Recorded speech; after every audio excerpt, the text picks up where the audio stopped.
I don't see us going back on our word and saying, forget it. Forget it, you guys. We were just kidding. No, it's we won't be doing any more concerts.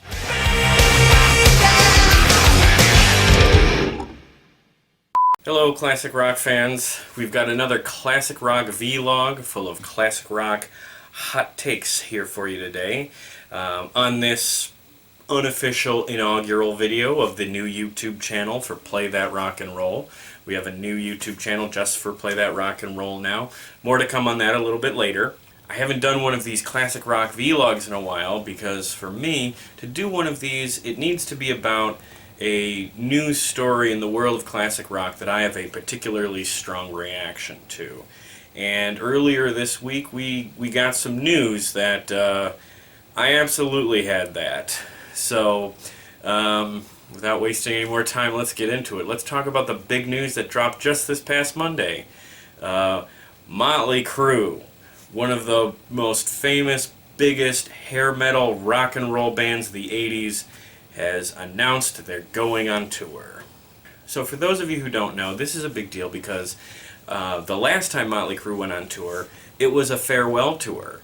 It was called the Final Tour, and they made a huge deal about how this was the last time they were ever going to go out on the road together as a band.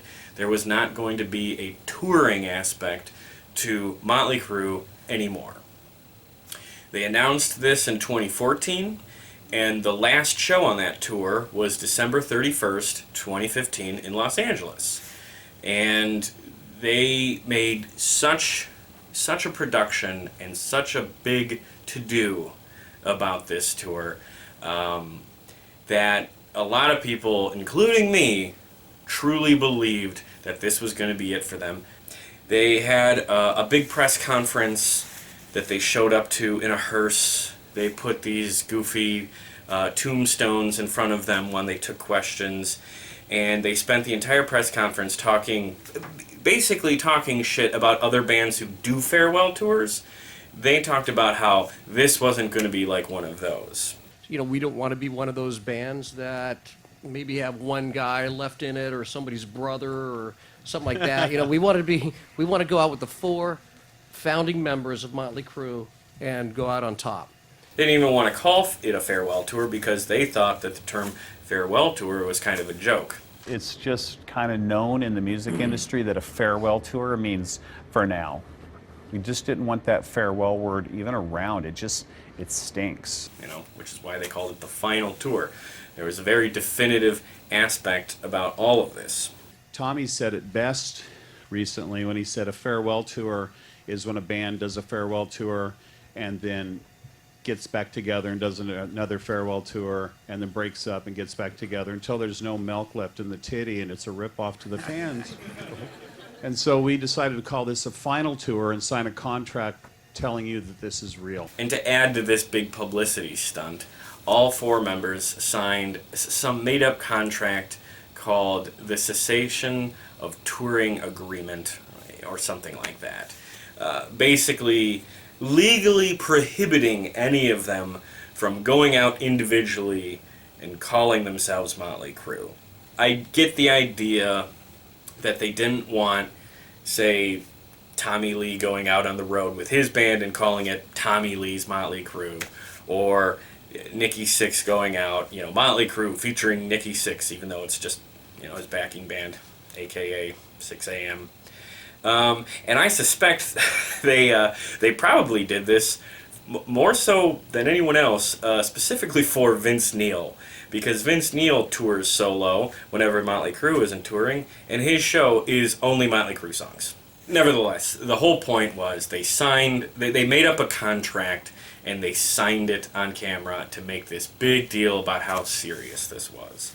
Because the thesis, the point they kept coming back to was, this tour is the last time we're going on tour. Not just going on tour, but doing shows. We're not breaking up as a band per se. They will still make music, and they'll still sell merchandise and maybe make appearances, but they're not going to play together under the Motley Crue banner. It's because we are on top. It's because we are holding it together, and we're playing better and sounding better. We want to leave a legacy. We want to have some dignity. We feel that there's a lot of bands out there that don't have dignity. They wanted to control their exit, and they wanted to go out when they were still performing at at a top tier level. To which I would say, bullshit. What? Just open fantasy. That's not even.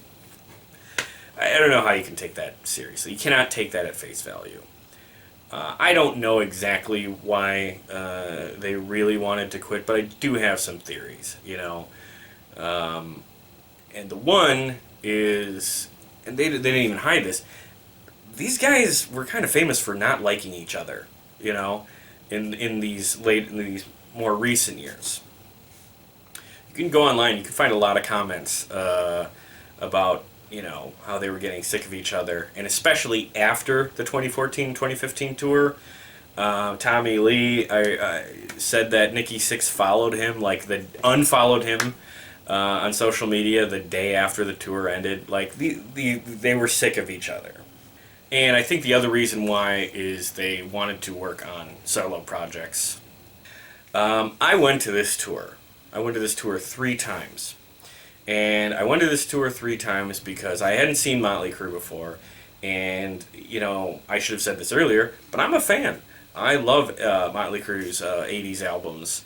I never listened to the one they did with John Corabi, or what was it, Saints of Los Angeles. I didn't get to those. But, their classic era stuff, thumbs up from me. When I was in high school, I played Grand Theft Auto Vice City and Too Young to Fall in Love. It was on V-Rock, and I would sit on that station while driving around just to hear that song. Love it. So I'm not a hater. I genuinely like a lot of Motley Crue music, so I was really excited to see him. And they played here in Milwaukee on the 4th of July at Summerfest in 2014. I went with my brother, and I hadn't seen a lot of hard rock shows that year, so going and seeing the energy and the stage show and just the volume of the music at Summerfest, it was great. I think they blew the doors off the place. They did a great show. A couple of months later, I went with my brother out to see him play in Madison, and that show was also really good. The most memorable thing about that was some idiot behind my brother spilled a beer all over him. Despite that, it was a fun show. And then the last time I saw him was their final appearance in Milwaukee at the old Bradley Center. And I went again with my brother and then another friend of mine who's way into metal music. Because of the venues that I had previously seen them in, this Bradley Center show was the first time I was able to see Tommy Lee's drum coaster, which was spectacular. So I had fun at all 3 shows. Now, to get to all 3 shows and to enjoy all 3 shows, I had to do 2 things. Number 1, I spent way more money on them on that tour than really any other band I've gone and seen on tour. The only tour I saw more shows of was years and years ago. I saw AC/DC 4 times between 2008 and 2010 on their Black Ice tour. And AC/DC's one of my absolute favorite bands. Motley Crue is the only band I've seen 3 times in the course of one tour cycle.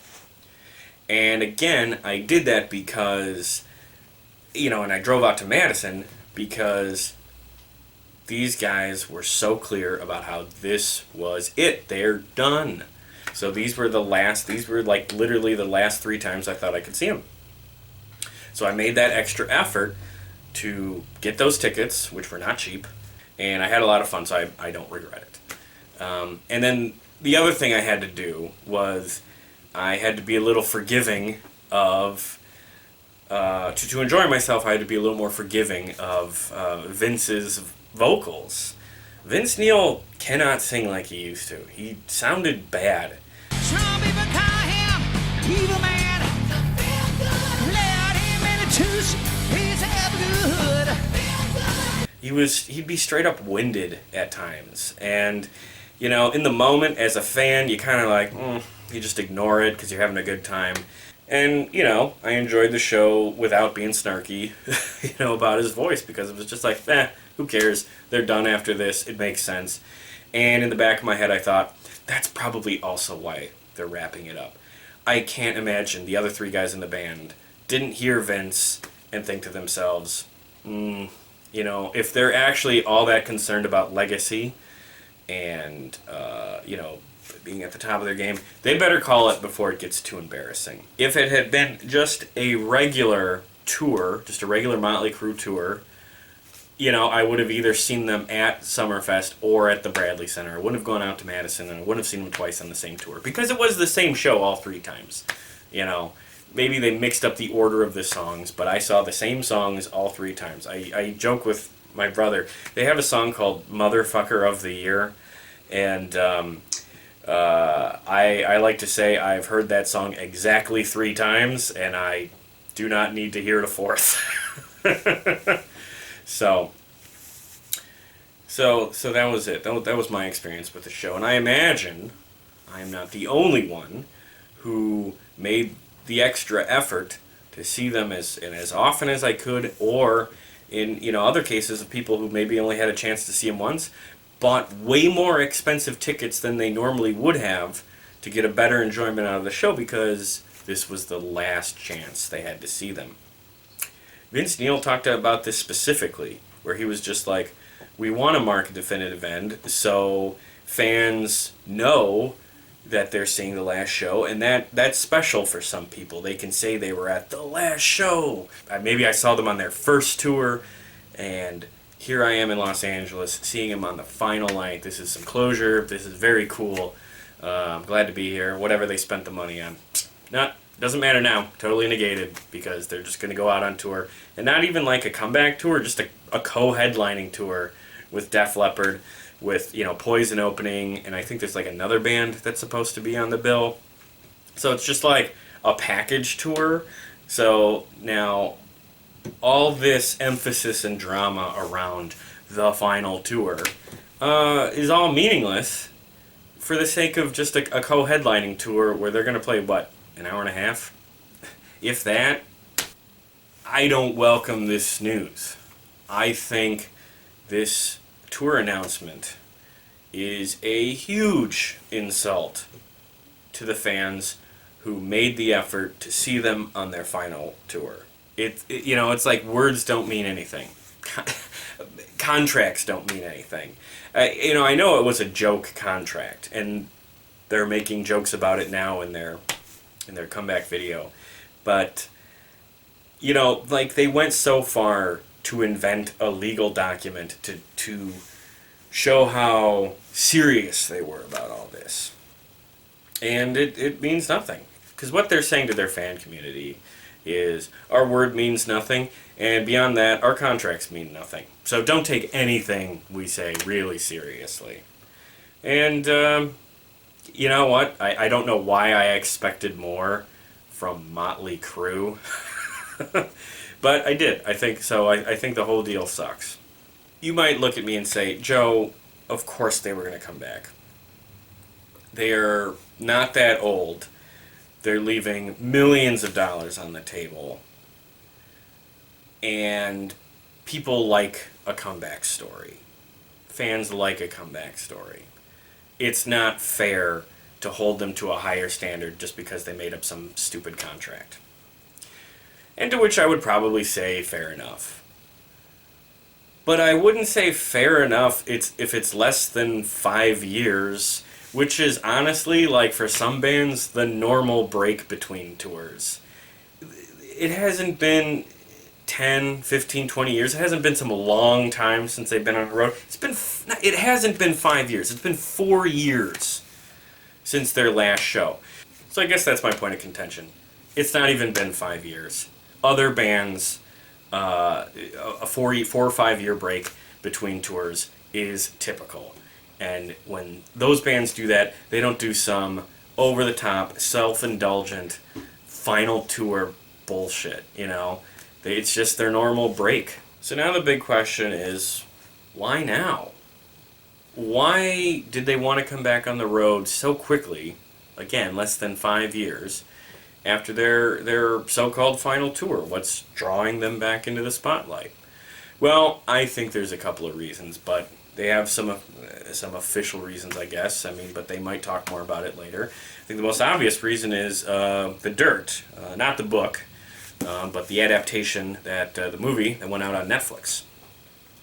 They said because of The Dirt, they gained a whole new following of fans that want to see them live. In the years since, Motley Crue became more popular than ever and gained an entirely new legion of fans who, along with die-hard Crue heads, demanded the band tear up that stupid contract and come out of retirement. And I believe there's some credibility to that, some truth to that. And for those of you who don't know, The Dirt is supposed to be the definitive book about Motley Crue. All 4 guys contributed to it. It's supposed to be all the sex, drugs, and rock and roll that Motley Crue is famous for, all the celebrity stories, name dropping, all the shenanigans. And I haven't read it yet. I've been meaning to. It's high on my list. Just haven't got to it. But more importantly, it was adapted into a movie for Netflix, and you can watch it on Netflix now. And I haven't watched it either because I wanted to read the book first. Now, I know some people who watched it, including my brother, who went with me to see Motley Crue, and my buddy who's a metalhead, who also went with me to see Motley Crue. And both of them are huge fans of the band, and both of them hated the movie.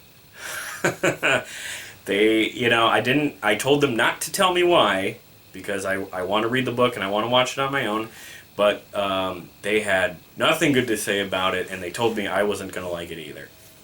Just an anecdote, but not promising. But the movie, I guess the success of the movie on Netflix is, their big reason for coming back. So I guess I get it. Like, this is fairly typical business practice. If there's a resurgence in popularity, you have to capitalize on it. The Dirt's a hit. People are talking about Motley Crue. Fans want to see them. There's money to be made, But that would have been true even if they didn't do the final tour. If they had just been off the road for a while, they could have called, the tour The Dirt and gone out on the road behind that. That just shows a lack of foresight. I mean, they were planning on making a movie about The Dirt when they announced their farewell tour.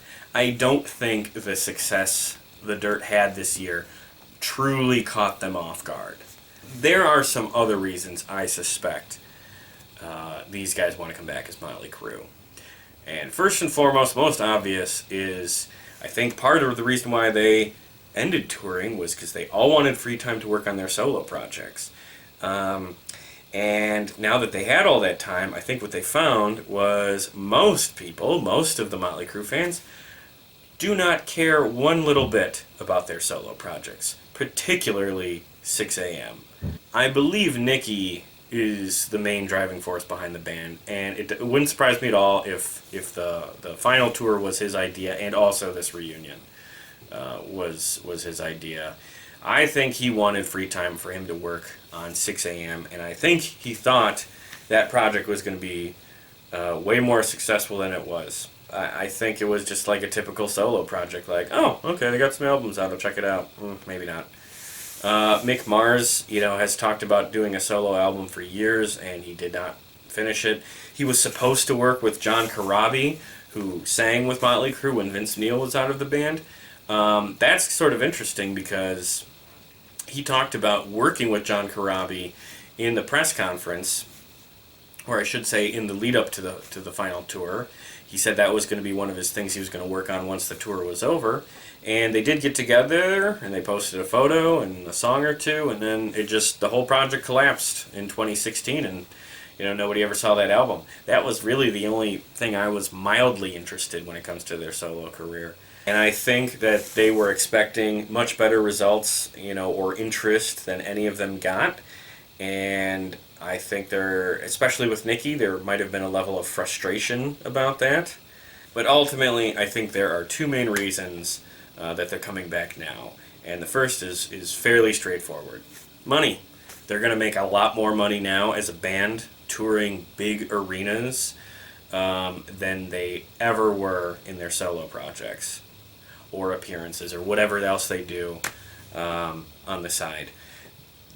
You know, Motley Crue is a brand. It's it's a big corporate entity, just like I talked about before with Fleetwood Mac and the Eagles.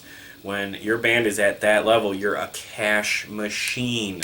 So they were printing money when they would go out on tour, and I think, and I suspect they didn't like that they shut off that valve. And the second main reason I think they want to come back on the road, and it might even be more important than the money, is simply relevancy. I think all four of them, again, especially Nikki, might have got a taste of irrelevance in their self-imposed retirement, and they might not be comfortable with that. What sparked this idea for me was Tommy Lee was talking about how Machine Gun Kelly plays Tommy Lee in The Dirt, and for The Dirt, they recorded some new music, and one of the songs features Machine Gun Kelly. And according to Tommy Lee, he had been hassling Machine Gun Kelly for like months and months to record something for Tommy Lee's solo record, or something like that. He wanted to work with Machine Gun Kelly on a project, and for whatever reason, their schedules just didn't match up. Machine Gun Kelly has got his own thing going on, and they couldn't find a time for him to come in the studio. Around the same time, the band, including Tommy Lee, reaches out to Machine Gun Kelly and says, "Hey, we want you to record a verse on this song." And like 2 days, he's there, And he talks about how excited he was to do something, under the Motley Crue brand. I think that's like a microcosm for maybe how they are in the music industry now. So after all I've said today, after all this bitching, it's like I don't begrudge them for wanting to tour. I don't begrudge them for wanting to come back. I get it.